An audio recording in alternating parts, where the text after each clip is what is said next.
Seguimos analizando las repercusiones del fallo que la Corte Suprema hizo sobre la Central Castilla. Recordemos la suspensión de este importante proyecto. Ya hemos visto las repercusiones a nivel del mercado energético, pero también es muy importante ver qué sucede con la institucionalidad ambiental. Claramente este hecho marca un precedente para proyectos futuros, así que queremos ver en esta ocasión qué es lo que sucede con la institucionalidad. Hablaremos con el abogado de Allende Bascuñán Abogados, Mauricio Viñuela, sobre el tema. Mauricio, muchas gracias por estar aquí en DFTV. Muchas gracias. Bueno, podríamos por mucho rato poder hablar del fallo, cuáles son las repercusiones, pero es interesante ver cuáles son las lecciones o conclusiones que se toman de este importante fallo que finalmente terminó con la suspensión del proyecto Castilla. ¿Cuáles son, a tu juicio, las conclusiones de este caso? Yo coincido en general con lo que ha dicho ya más de algún colega mío por los medios en relación a que lo novedoso de este fallo, y en ese sentido es un fallo a tener en cuenta hacia el futuro, porque efectivamente es un fallo que va a marcar una línea, por lo menos de esta composición de la Sala de la Corte Suprema, en cuanto a que la definición de los proyectos sometidos al sistema de evaluación de impacto ambiental y cómo se acota ese proyecto es algo que no va a quedar reducido al ámbito de la discrecionalidad técnica del organismo sectorial, en este caso el Servicio de Evaluación de Impacto Ambiental. Pensándose en los juicios de los técnicos. Exactamente, y que esa materia, que tradicionalmente la Corte Suprema en los últimos años ha venido considerando que esas decisiones de carácter técnico son de competencia exclusiva de la autoridad administrativa y que ya no las revisa, que esa materia puede ser efectivamente sujeta a revisión por el tribunal a la hora de impugnarse la calificación ambiental, ya sea en este escenario de recurso de protección, claro, o eventualmente con la institucionalidad ambiental nueva en los tribunales ambientales. De hecho, lo que se ha discutido es justamente ese punto, que la Corte Suprema pasa a ser más bien una entidad técnica respecto a este tema al suspender la construcción, o sea que no vamos a decir pasa a llevar, pero sí deja como en segundo plano todo el proceso administrativo que se había llevado anteriormente. ¿Cómo podemos llegar a esa simbiosis entre la parte técnica que tú dices y una Corte Suprema que también asume como un especialista en el tema? Yo, para referirme a ese punto, yo haría una separación. Yo creo que el fallo es suficientemente extenso y tiene varios aspectos a considerar que obligan a hacer una separación entre dos argumentos aquí. El argumento respecto a la necesidad de evaluar en conjunto el proyecto del puerto con el proyecto de la central, más el proyecto de conexión, que de hecho, ¿no es cierto?, es lo que la Corte considera que fue el proyecto que faltó evaluar, que es el proyecto que conecta las dos instalaciones. Esa definición efectivamente supone en la práctica una novedad respecto a lo que ha sido el precedente de la jurisprudencia de los tribunales en materia del control de esta discrecionalidad técnica. Ahora, lo que ocurre también es que en este caso, otro argumento relevante que se ha comentado menos respecto a la decisión definitiva, es que claramente aquí había un precedente que venía con una sentencia de la Corte de Apelaciones en primera instancia, habiendo acogido un recurso de protección en contra de la construcción de la central termoeléctrica, por un argumento que efectivamente ya tiene una entidad distinta, que es el argumento de efectivamente si el proyecto tenía o no tenía la calificación industrial correspondiente al tipo de uso de suelo que regía para ese lugar. Y recordemos, pasa de contaminante a molesto y la Corte Suprema considera que es contaminante. Exactamente, y la Corte Suprema considera que es contaminante porque considera de que la decisión de la autoridad sanitaria, que cambió la calificación acogiendo un recurso administrativo muy especial, no tiene la fundamentación suficiente y bajo esa consideración entiende que esto es una actuación arbitraria de la autoridad administrativa y que efectivamente impide, ¿no es cierto?, tomar las precauciones adecuadas para efectos de evaluar el proyecto, imponiéndole las mitigaciones y condiciones oportunas por el emplazamiento en que iba a quedar. Esas son un poco las conclusiones que podemos tener, pero también marca precedente para los siguientes proyectos que se vayan dando en el futuro, también en un proceso bastante importante para la institucionalidad ambiental, con modificaciones, con la incorporación de los tribunales ambientales. En este punto también te quiero hacer la pregunta, ¿cómo podrían convivir los tribunales ambientales con la Corte Suprema si vemos que la Corte Suprema también puede tener este aspecto técnico que sería, según la ley, propio de los tribunales ambientales? Yo precisaría que más que una convivencia entre los tribunales ambientales y la Corte Suprema, que es una convivencia que está necesariamente dada porque la ley establece que los tribunales están bajo la tutela disciplinaria de la Corte Suprema y en ese sentido y jurisdiccional, la Corte Suprema es el tribunal que conoce en última instancia de los recursos de las sentencias de los tribunales ambientales.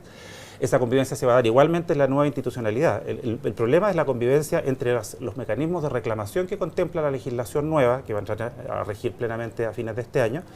y la existencia de acciones especiales como el recurso de protección, que efectivamente sigue siendo una acción vigente en nuestro ordenamiento y que permite este tipo de situaciones, si uno quiere calificarlas como insólitas, en el sentido de que después de haber operado toda una institucionalidad con un pronunciamiento adoptado por una autoridad, que además es un procedimiento que involucra a muchas autoridades, como el sistema de evaluación de impacto ambiental, puede llegarse a la sorpresa final en que la Corte Suprema desconoce todo ese procedimiento y deja todo a foja cero. En buen chileno se cae todo. Se cae todo. Yo, como un comentario que no he visto en los medios la ligación entre este proyecto, pero la verdad que hay un antecedente no tan remoto respecto a una situación similar que ocurrió también con la central termoeléctrica de Campiche,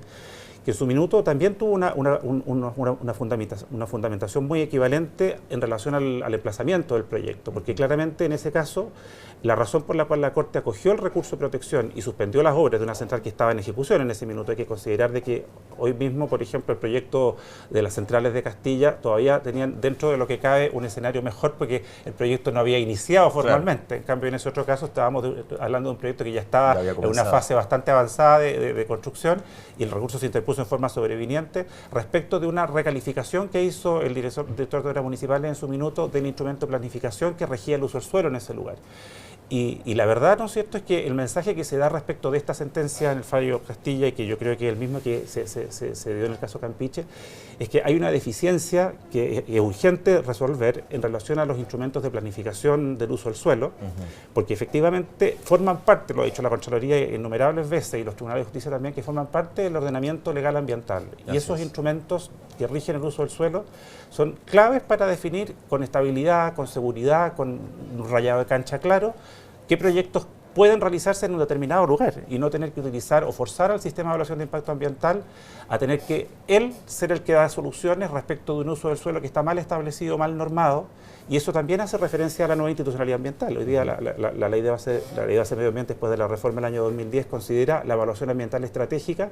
y que es obligatoria respecto de los instrumentos de planificación territorial. Y yo diría al gobierno hay un mensaje muy claro respecto de ese tema. O sea, esa planificación ambiental estratégica es más necesaria que nunca, porque hoy mismo necesitamos resolver cuestiones como, por ejemplo, el emplazamiento de la carretera eléctrica, que va a tener que atravesar cientos de kilómetros de Chile, miles de kilómetros de Chile, y en el fondo hay una intervención, una superposición de planificaciones nacionales, con planificaciones regionales, con planificaciones comunales. ¿Se hacen urgentes modificaciones? ¿Se hacen urgentes interpretaciones? ¿Cuál es un poco la conclusión en este tema? Que efectivamente va a ser muy importante ver un cambio en todo lo que es la institucionalidad finalmente. ¿Es urgente cambiar esto? Es urgente porque definitivamente no puede suceder que, como decía antes, el argumento que utiliza la Corte para acoger los recursos de protección en el caso de Castilla son un argumento que es complejo, que es el argumento que más se ha comentado, que es el que hace referencia al tema técnico de la separación de proyectos.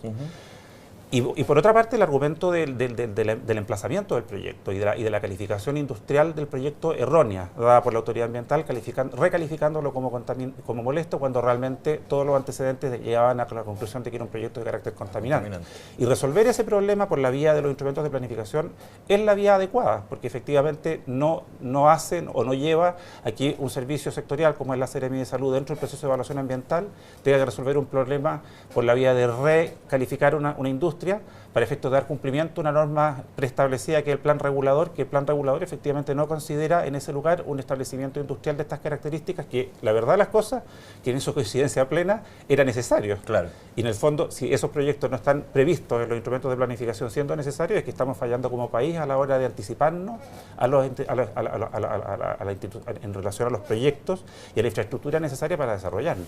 Bueno, un precedente claramente para no solamente proyectos energéticos, sino que una gran cantidad de inversiones que también están proyectadas para los próximos años. Por supuesto, nos obliga a estar atentos y con un tema tan delicado como es el tema medioambiental que, como vimos en este caso, termina siendo un